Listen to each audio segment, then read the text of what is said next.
Mornings start early in the middle of nowhere. Just a minute, babies.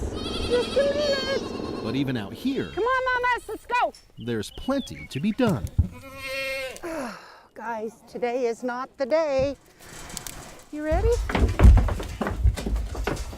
They get milked twice a day, like any dairy animal. Barbara Mumm never thought she would become a goat rancher. Willie, Tar Baby, and Electra. But when you live in Partoon, well, Cabernet, now don't kick me, honey. you do what you have to do to survive. We have all of the modern conveniences that anybody in town has. It just takes me 2 hours to get to town. Partoon and the nearby small communities of maybe 50 people I know that's Mrs. Hill. She generally walk every morning. are surrounded by seemingly endless miles of dirt roads in Utah's West Desert near the Nevada border. It is peaceful and beautiful, but being so remote means making a living is tough. We need some kind of a little industry out here. There isn't a gas station, restaurant, or grocery store anywhere nearby. Rural Utah pretty much has the same problems all over. The kids are leaving. There's nothing for them to come back to. There are 2 schools here, an elementary and a high school with about 25 students total.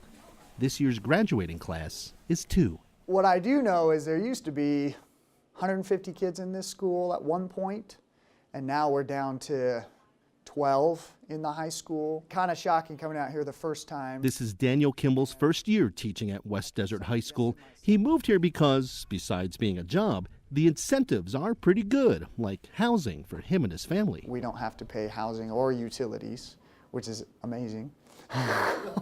That was another one of the big draws. Utah Studies is for the junior high kids and the 6th grade. Plus, he teaches lots of subjects like guitar, Portuguese, and gym class. U.S. History is for the high schoolers. I've got 2 kids in that class. He also says discipline is not a problem here, and all the parents are nice and involved. I love it out here. But even with agricultural and educational challenges out here, the biggest issue just might be water. Ranchers have enough for their animals, but Southern Nevada really wants it. And it's been a long battle. We've been in this battle since 2004.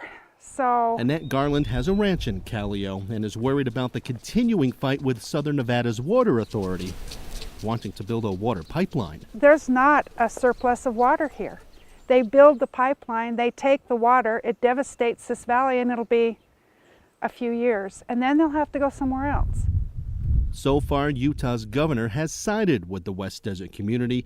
It's an issue Garland feels like they've already won. But now, with Southern Nevada starting another campaign for the water, they'll have to fight again. I think it's important to know that a grassroots effort, you can succeed. Back up!